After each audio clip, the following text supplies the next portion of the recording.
Hello and welcome to my circular sock machine knitting journey. My name's Katie and this is my Dean & Bean sock machine that I received as a gift from my husband. So if you watch Created to Create, on episode 1 I talk about how I kind of got interested in sock machine knitting, and in episode 2 we have an unboxing video where I open this machine up out of its box right after it was delivered to me live. But this video is not really an episode of Created to Create. I'm just going to talk about what I've been doing for the last 48 hours with my new sock machine. So it arrived Wednesday. Wednesday night I was able to knit just a tube of yarn. And I was able to do that right out of the box. I figured it out without any trouble. Dean & Bean has excellent resources on their website and on their YouTube channel.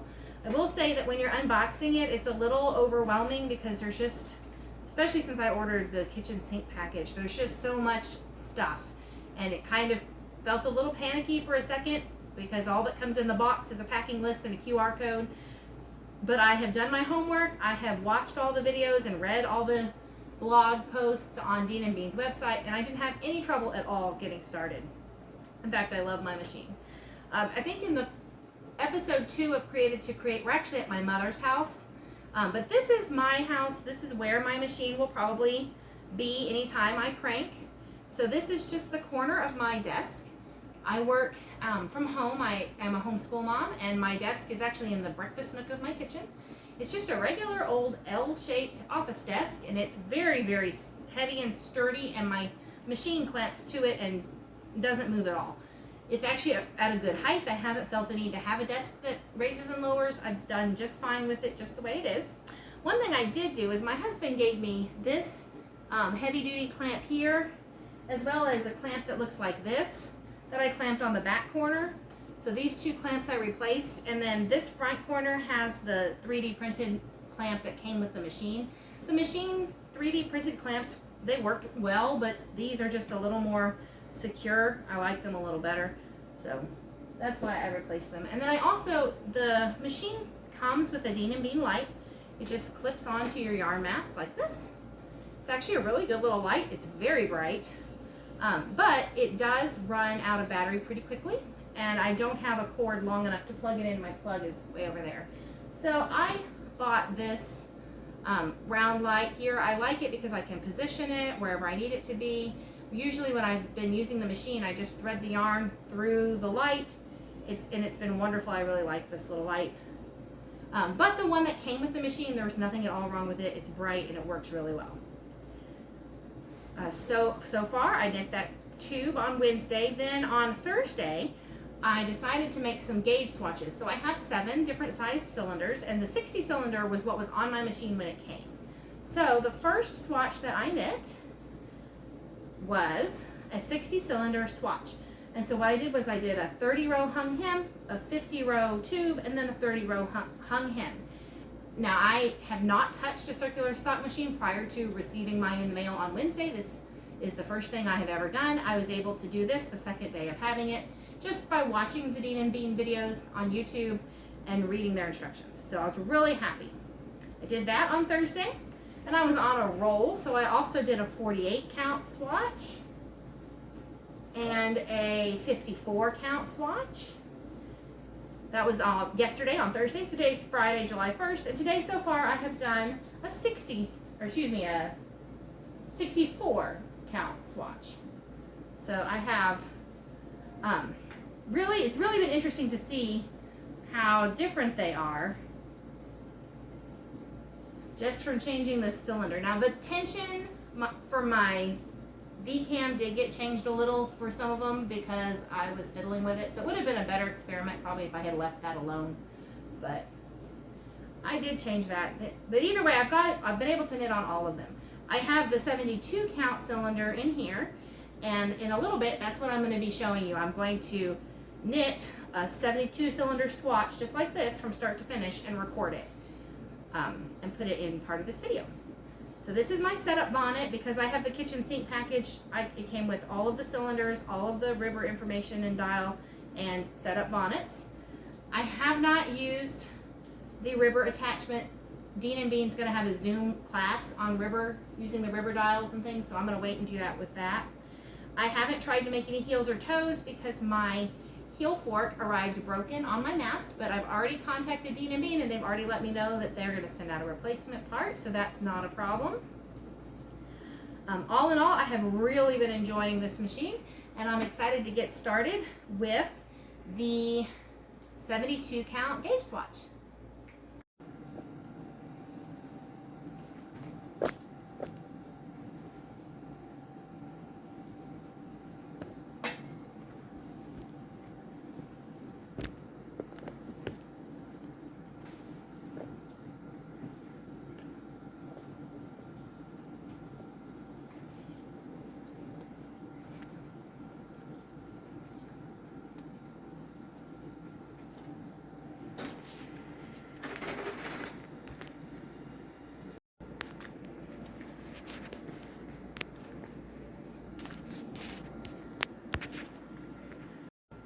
All right, so I have my machine, I think as good as in the camera as I am going to be able to get.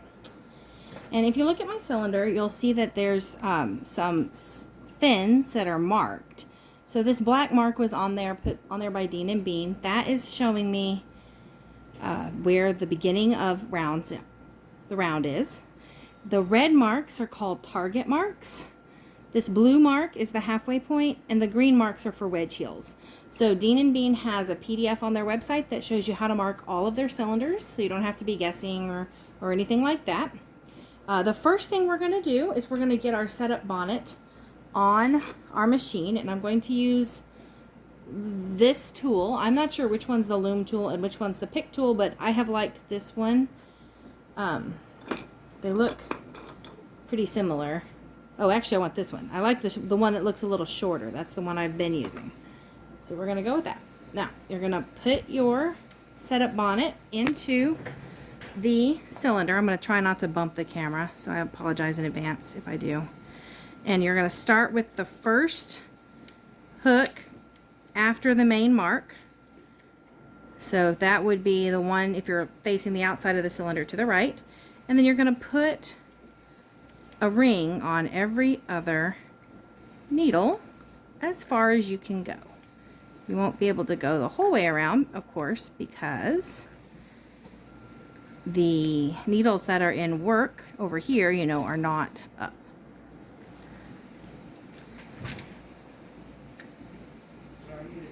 Alright, so just go around and you're going to just slip the needles on there. Alright, I'm almost done getting these on as far around as I can go. That's going to be about as far as I can go. And I'm going to go ahead and crank until my little black mark is right under the opening in here. And I can actually do a few more rings now. So go ahead and do that.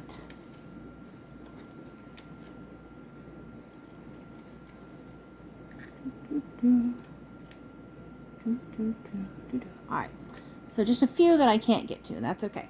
I'm going to take my waste yarn. Now my waste yarn is just a ball of old brown super sock yarn that I had lying around, left over from a pair of socks I made a long time ago. I'm going to thread it through my yarn mesh, which you cannot see, and then attached to the end, which I think you can see, is this little weight. And I'm just going to let that fall down into my sock. Then I'm going to take this, I'm going to wind it through the spring. Sorry, I bumped the camera. Again, under that little bar. And I'm going to drape it over that black mark so that the first needle to catch the yarn will be the needle after the black mark. And then I'm going to put in my medium soft weight so that my needles don't pop off. And then I'm going to crank. Okay, so we've got all of the rings on. I've dropped in my yarn. And now I'm going to crank very slowly around. And whenever I get around a little ways, I can finish putting these last rings on my hooks. So one thing I did notice with the 72 count cylinder is these hooks are a lot closer together than they were on the lower count cylinders, and so I had to be very careful not to accidentally hook 2 needles into one ring. I did that a couple of times. I had to fix it. So make sure that each ring has only 1 needle in it. And then now I've got all my needles hung. I'm going to keep going around. And I'm just going to keep watching to make sure that all of my stitches are catching, and they are. I don't see any missed ones or dropped ones.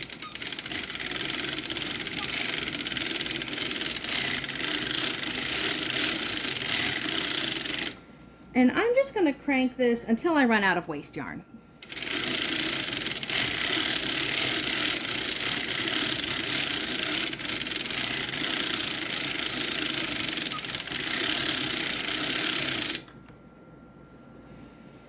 Now I'm getting low on waste yarn, so I'm going to look for my little black mark, because I want to stop when my black mark is over here, well before it gets to the yarn feeder.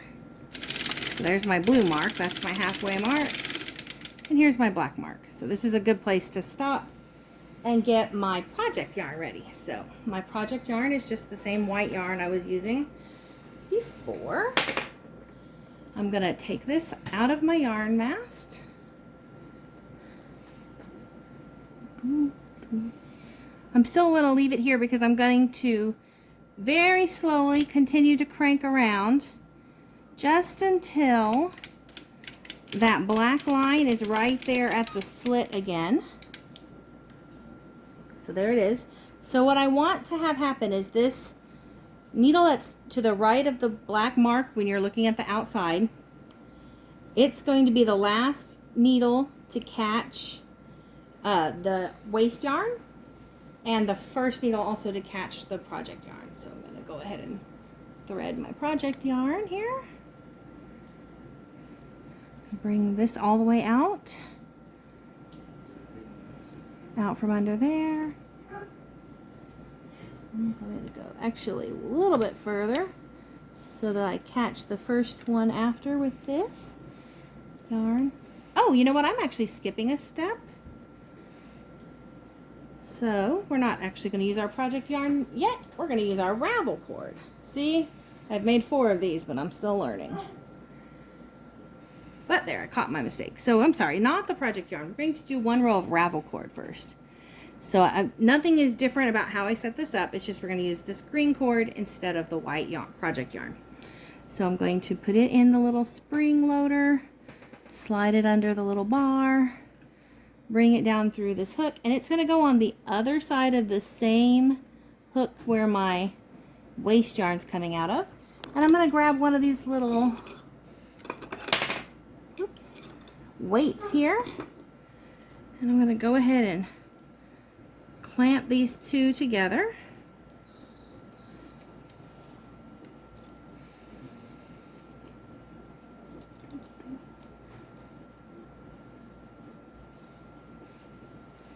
Just like that. All right, and now I'm very slowly going to crank only 1 round of this green ravel cord, and I want my first needle, that's that needle to the right of my black mark, to wind up again just past the split in my yarn feeder. You have to make sure you give yourself enough slack, which I did not, so I have to fix that. So very slowly making sure all those stitches catch.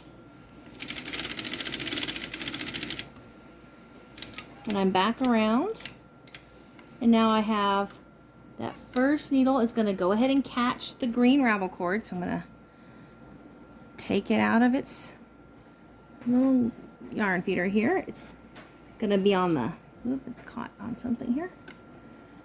Coming off on the left of the needle from where I'm sitting. Just like I did with the waste yarn a while ago. And now I'm going to get my project yarn. Put it in my spring. I'm sorry, I don't think you can see my spring from where the camera is, but And it's just going to go right on the other side of that same first needle.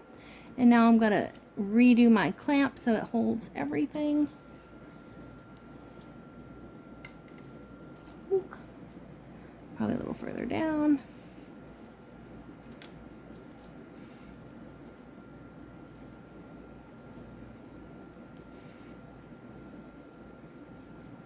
I find these little clamps sometimes a little fiddly because if you don't get it clamped in just the right spot, then the yarn slides through, so you have to get it like right in the right spot.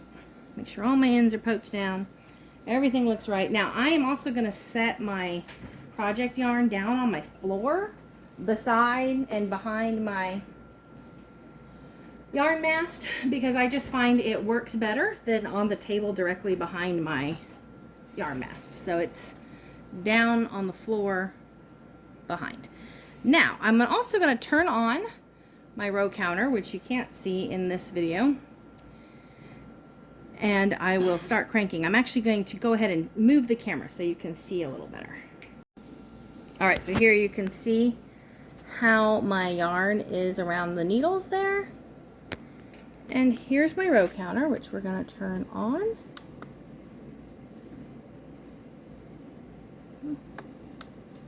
There it goes. And when I crank, every time that main mark passes the counter, it's going to count 1 row. And I am going to crank 30 rows. Alright, so I have my ravel cord and my project yarn arranged properly, and I'm ready to start cranking. So the first thing I'm going to do is crank 30 rows. And I didn't give enough slack here, so let me pull that out a little bit. I'm going to watch it carefully for slip stitches, but everything is catching very nicely. And I don't know if you can see my little row counter, but here's my main mark and here's my row counter. I've done 2. Then every time it goes by, it's going to count.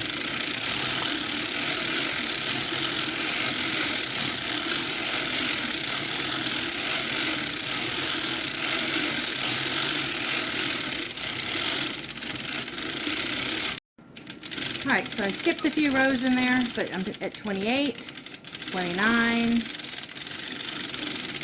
30. So now I have done 30 rows, and what I'm going to do now is I'm going to hang the hem.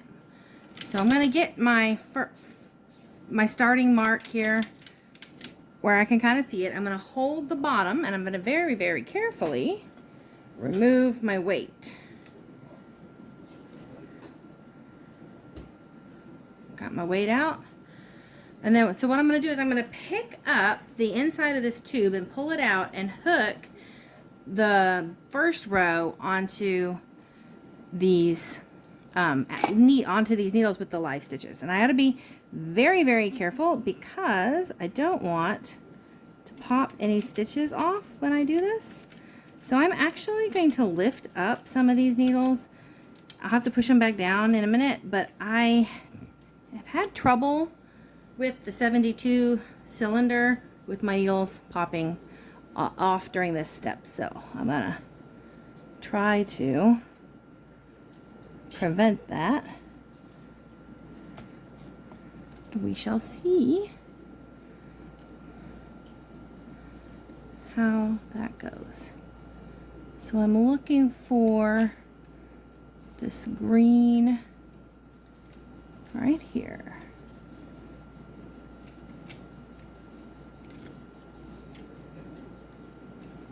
It's a little fiddly, but it's doable. Just kind of tucking that cuff under, and I make sure I didn't lose any of my stitches over here, which I didn't, so that's good. So now Dean and Bean has a really excellent video explaining to you how to tell what bumps you are picking up from here.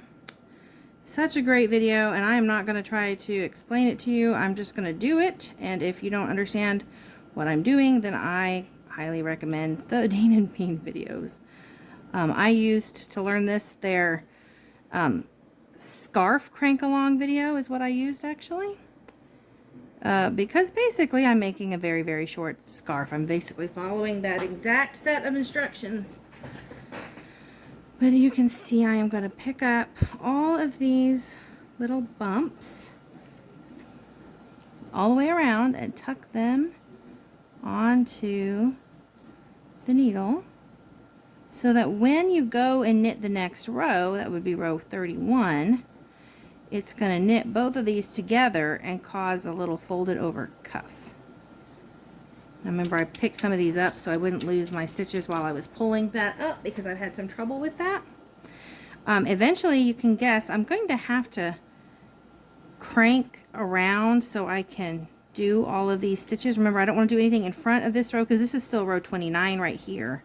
Row 30 starts here. And we've taken the weight out. So when we go to do that, we have to be very, very careful to hold all the stitches down over here.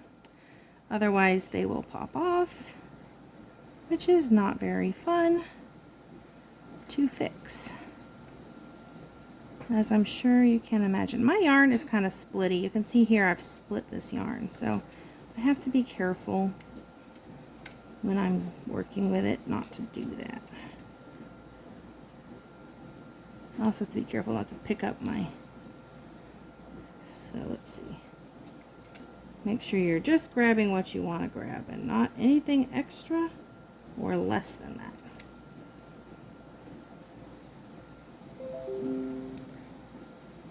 So remember, you know, this is like only my 2.5 day to have the machine. I did get to work on it for a couple of hours Wednesday night when I first unboxed it. And then pretty much all of Thursday morning and most of Friday morning also. But in the afternoons I had to do some other things. But still, I'm thinking I'm doing pretty well. Alright, so now I can't very easily reach over here. I can, I guess, still a little. So I'm going to go ahead and just show you how to hold it down when you crank, because remember there's no weight. So I'm going to very carefully crank around here, and look right there, I've already popped a stitch off. I don't know what I'm missing on the holding down thing, but clearly I don't hold it down very well.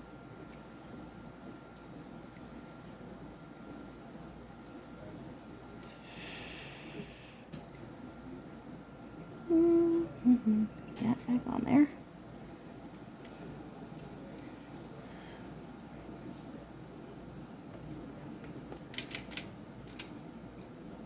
I'll have to fix that stitch here in a minute. But there, I'm getting better. So I'm just kind of tugging on the yarn there till I get it around to where I left off. When I get this stitch over close to me, I'll be able to fix that before I hang the hem. But you know, I think one of my 4 swatches has been perfect without any mistakes that I'm aware of. And it was oddly enough my second one.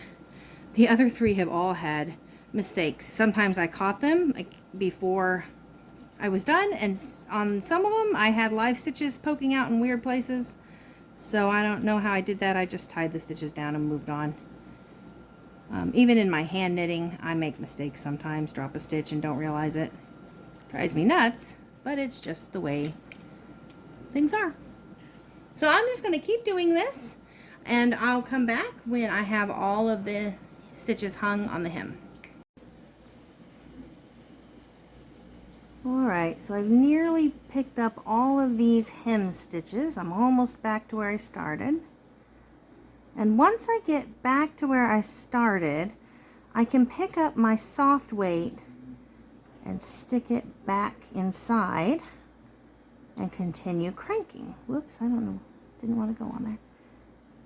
So I'm going to crank.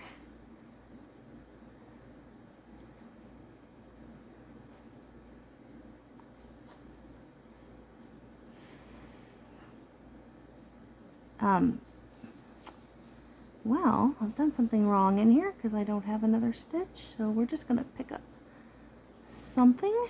So it's, oh no, that's where I started. Never mind. That's correct. Okay, so now I picked up all my hem stitches. I'm going to reinsert my soft weight there in the middle. Loosen that up a little. I don't know why it's... All right, and now I should be ready to crank. So I'm going to crank now 50 rows. So my row counter is going to go to 80.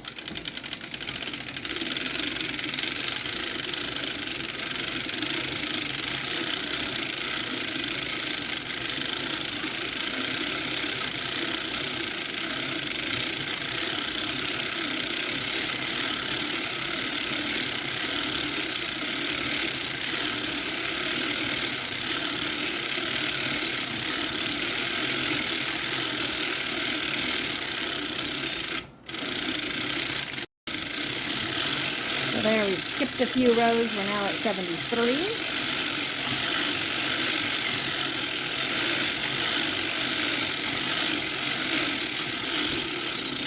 79. And there's 80. Now here we're going to stop and put in stitch markers so that we can hang the other hem. So I have some waste yarn in 2 different colors. So the green is going to be for my main stitch marker. So I am going to use my hook tool. I'm going to pull back that first needle, the one that's to the right of my main marker. I'm going to slide my hook tool in there. And it's just like making a latch hook rug. I'm just going to, oops, sorry, bump the camera. I'm just going to hook a little marker on there. So there's one. And my target markers, I'm going to put one at each of my target markers.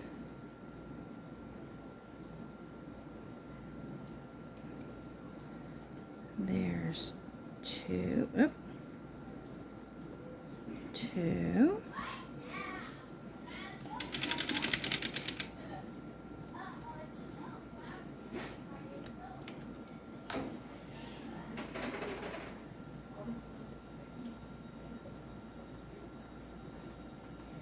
Trying to get my hand out of the way so you can see what I'm doing. 3.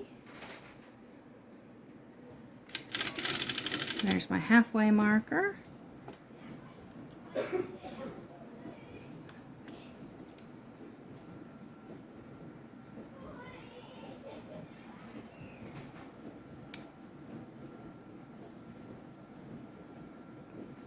4.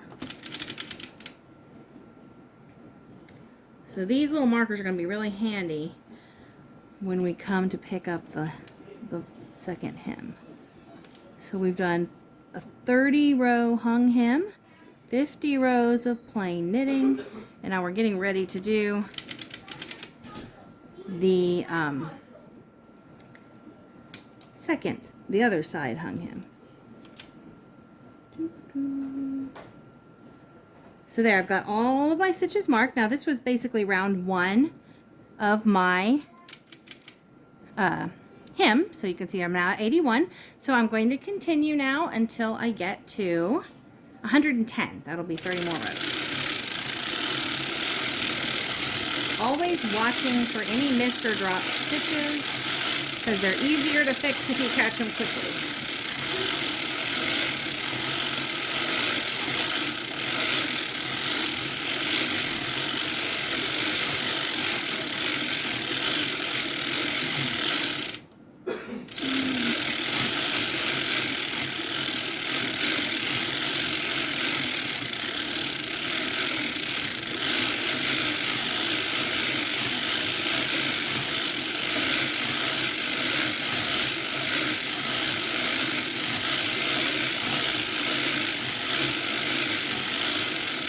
That's 109. There's 110. So if anybody cares, I usually have to go around like 1.5 times is all the way around. So it's a little bit more than one rotation. All right, so now I'm going to do very much the same thing I did before. So in order to make sure I don't lose any stitches, I'm going to pull these up again just temporarily to give them some height in case when I go to pick up the inside. So I'm going to take out that weight.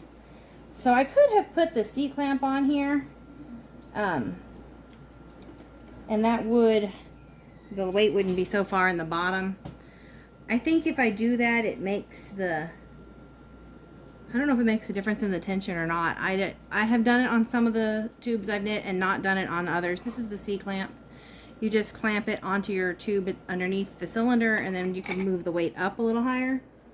So I'm not that worried about it. It doesn't seem to be that big a deal.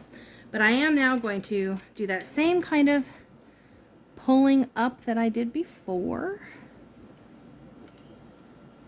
so that I can see the stitch markers. Now in some ways it's going to be a little easier because I'm going to pull the stitch marker stitch onto the needle, which is very nice and handy, all the way around. So the green was our starter, so that one goes on the black. And then these other colors go around to the right of my target marks, or my halfway mark.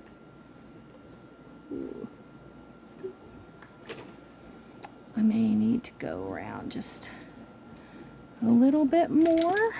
Make sure I'm acting like a weight pulling on that yarn, because otherwise it will pop off, and I don't want that. That's a pain and no fun at all.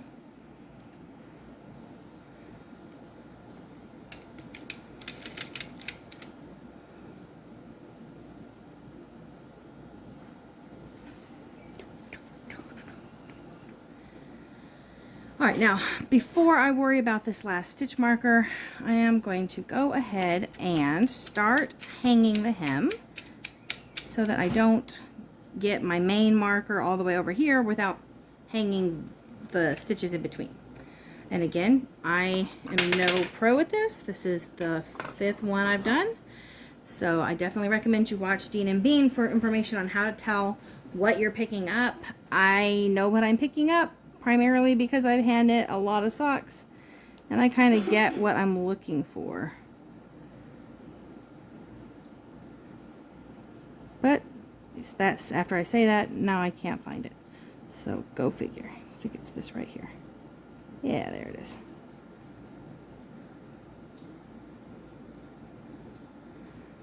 Nope, maybe not. So it's just, ah, there it is. There we go. So there's like a little frown and a little smile. You know you have the right thing if it pulls on the needle, the stitch that's on the needle you just did. So watch this little rope here. I know it will be the right thing if when I pull on it, that shortens.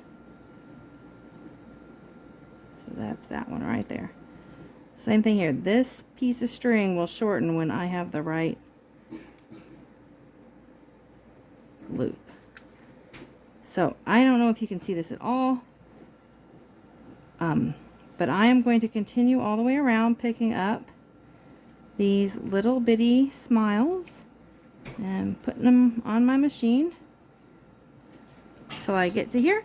And then actually, as I do that, now that I've done that, I'm going to lift these needles all the way up and out of work because we are done knitting. After I get all of these little hem stitches hung, we're actually going to be latch hooking off. So, oh, and I'm also going to remove my stitch markers. I don't need those anymore. So I'm going to finish that, and then I'll come back when I have got all of that done. Okay, so I'm still picking up the stitches for the final hem, and I just thought I would show you from a different vantage point. So I'm picking up, I can't have my light on this way, so I don't know. A little bit harder for me to see what I'm trying to get. and probably not pleasant. I bumped the camera. But whenever I pick it up, you can kind of see how this stitch will pull when I have the right loop. You can kind of see there's like a little frown right here, and then there's a smile, and I'm pulling that smile.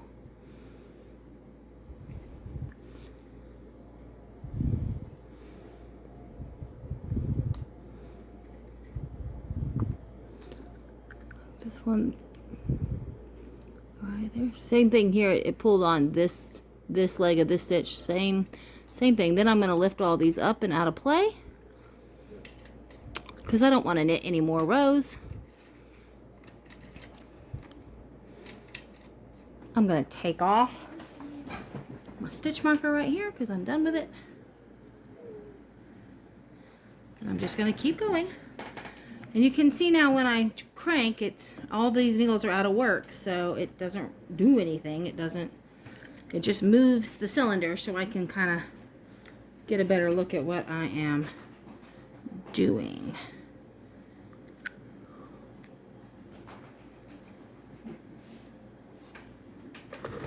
Whoops. Sorry about that. Bumped the tripod. Now that you're all too sick.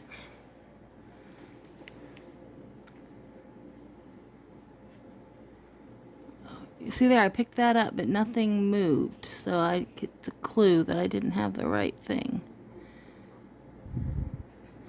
So I'll get a little closer so I can see what the right thing is.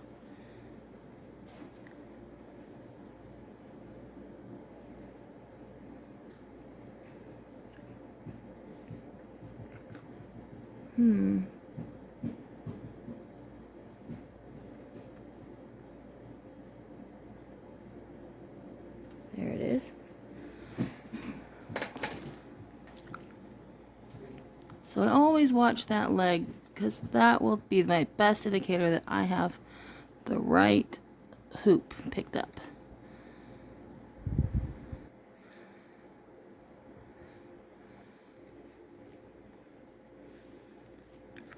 Anyway, I'm going to finish this and I'll come back in just a minute. Alright, so now I've picked up all of the stitches for the hung hem, and I am ready to use the latch hook bind off. So I'm going to take my working yarn out. I've got all my needles up and out of work. I need my latch hook tool. It's this one right here. It looks like a hook. And this reminds me, if you're a hand knitter, you may have done like a crochet bind off or something like that. This reminds me a lot of that. So using my very first needle, again, that one to the right, you see how I've got two strings here. Can you? 1, 2. I'm going to go into those two in front of my needle, pick up this strand. I know my hand's like blocking a lot of this. Pull through and then do it once more. Then I'm going to go behind the next needle, going on into those two strands. Yep, it's not in focus. There we go. Pick up my yarn.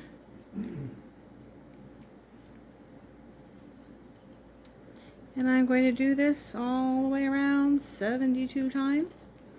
I think this is like the most time consuming part of the whole thing. Behind the next one.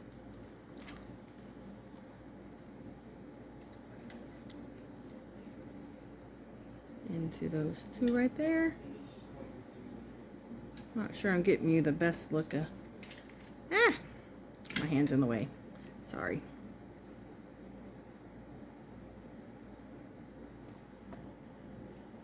I don't know. One good thing about this is if you mess something up, nothing is going to fall off anything. You can just pull it out, start back where you left off, and try again. So, pull forward, pick up those two See them in there.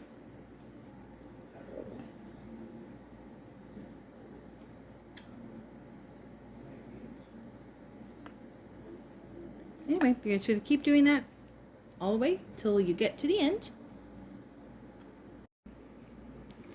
Try it from a different angle. Alright, so I come in behind, pull forward, go into both of these two loops, you know, the live stitch and the hung stitch. Pull through once, pull through again.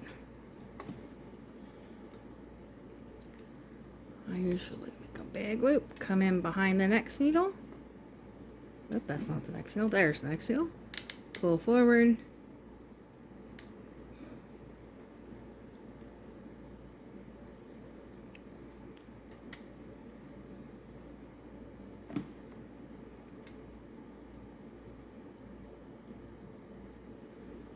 I think that Dean and Bean works on it from the other side, but I find this easier because there's no easy way to sit on the other side of my machine.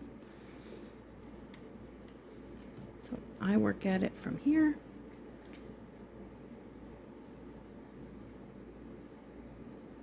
Whoop.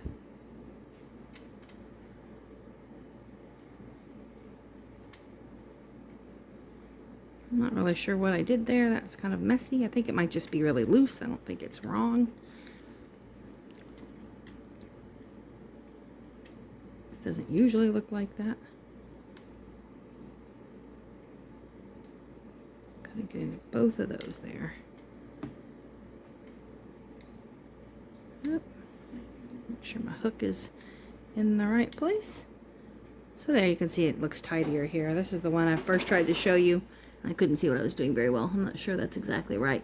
So I'm going to probably pull it out and fix it, but that's the nice thing. If you have a mistake and you need to pull it out, nothing leaves the needles. You can just whoop back to wherever the mistake was, as far back as you need to go.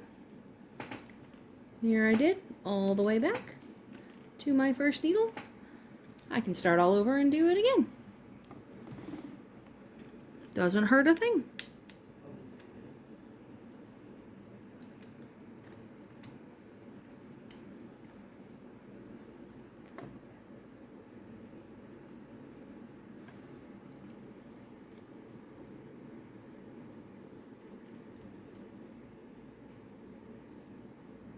I can control the tension really well at this point. This is when I kind of tighten it up and pull through.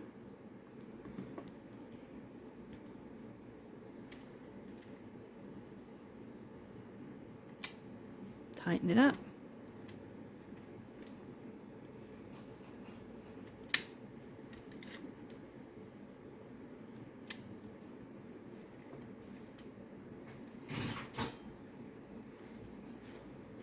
I'm going to do this 72 times all the way around, and then I'll get back to you.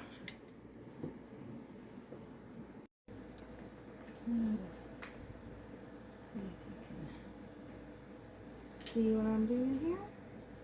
I'm nearly done. Trying a different camera angle.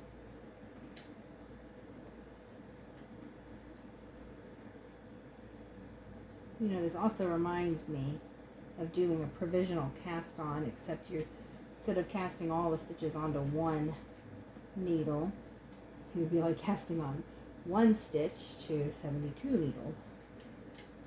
I can't think of an instance in which you would want to do that, but I suppose it's possible that in some way you would need to do that.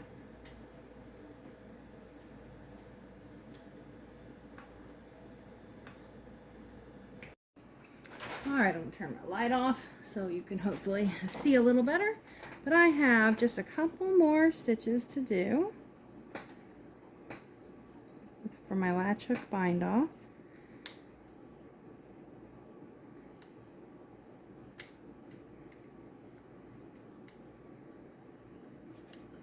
So this is the last needle before the starting needle.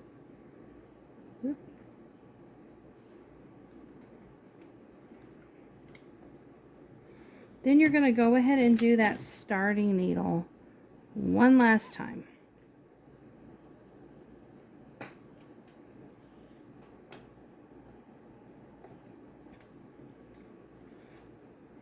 Then you're going to pull through, cut your yarn. All right, and then this is the fun part. You're going to put all your needles back into work. Now I'm going to scoot the camera back because I want you to be able to see, or well, I think you can see actually. I want you to be able to see it. It's going to flop off and it's really fun. My favorite part. Scoot it back just a little.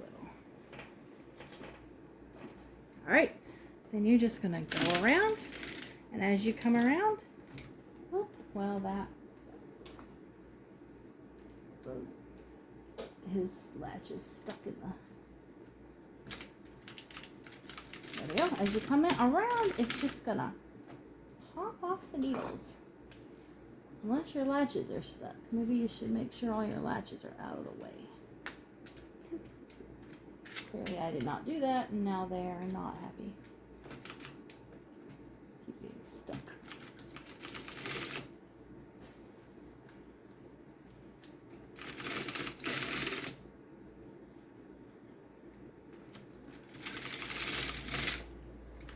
Okay. Pop. Just pops right off. So now what I have is my cast on bonnet down here, my waist yarn, my ravel cord, the first cuff, 50 rows of knitting, and a second cuff. So all you're gonna do, what I do anyway, is I'm going to weave in this end, and I use the term weave really loosely because I'm not really going to do a lot of weaving.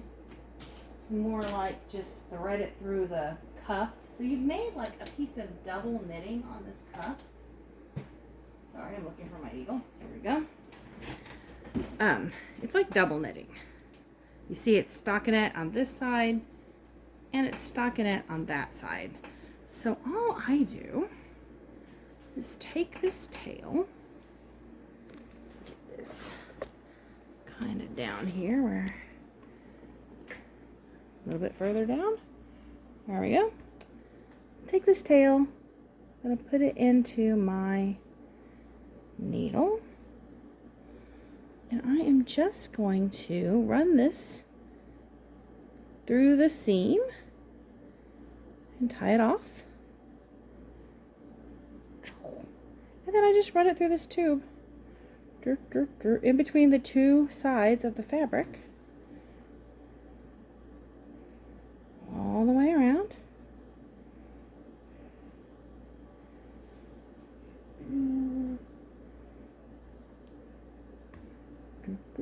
Making sure I don't poke the needle out the back or the front, either side, just staying in between those two layers of fabric till I get back where I came from.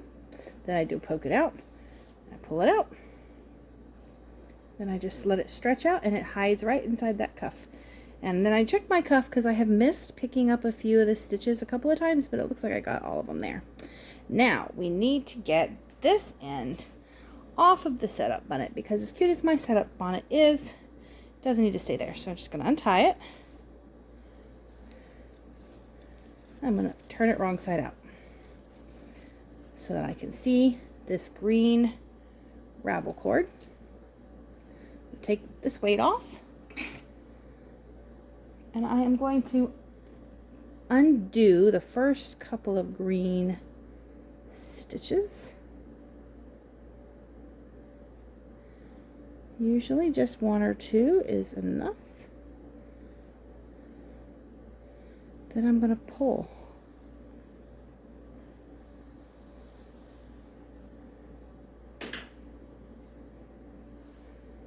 And pop. It pops right off.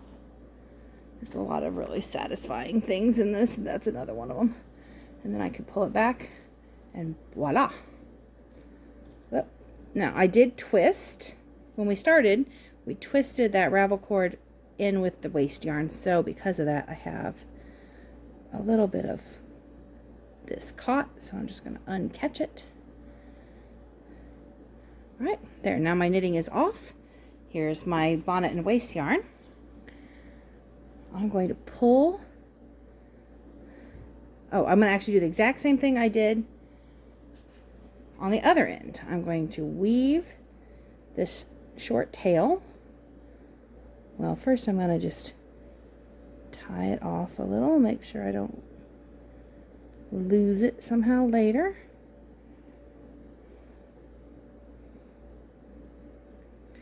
And then I'm going to just stick it in between those layers.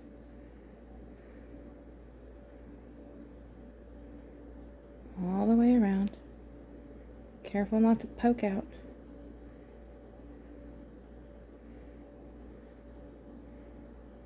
Oh, I think I lost my yarn. I did. Whoops. No big deal. Start over. Make sure I don't lose the tail this time. Hold on to it.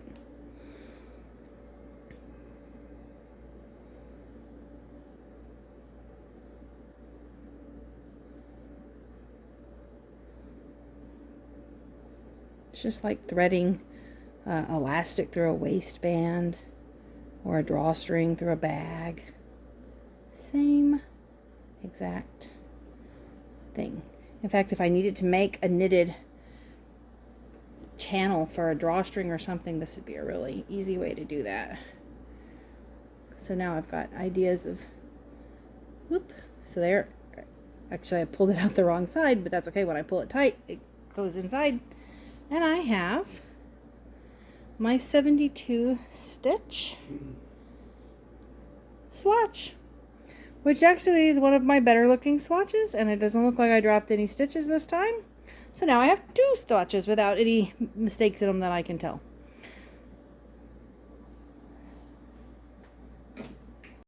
Of course, I still need to take my waist yarn off of my bonnet here, which just pulls right off, nice and easy.